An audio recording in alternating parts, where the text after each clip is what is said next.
Welcome to Penrose Learning, where we make understanding easy. You start by opening LinkedIn and going straight to My Network. This is faster than hunting through profiles. Once there, switch to the Send Invitations tab so you see only requests you initiated. Look for the exact person by scanning name, headline, or company to avoid canceling the wrong invite. You do this because LinkedIn only allows withdrawing from that sent list.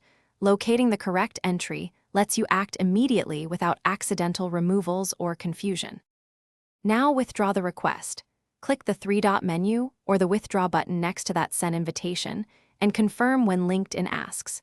You do this to cancel the pending connection so the recipient no longer sees it in their invitations.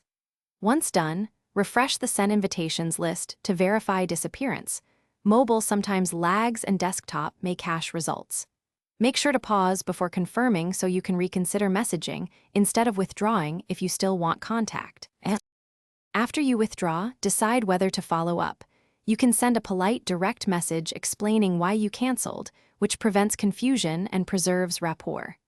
If withdrawal didn't work, clear your browser cache or try the mobile app. Sometimes logging out and back in fixes synchronization problems. If it still fails, contact LinkedIn Help. Finally, do not resend the same invite right away. Wait 2 to 4 weeks to avoid the platform treating repeated attempts as spam. Thanks for watching. If this was helpful, leave a like and consider subscribing. See you next time.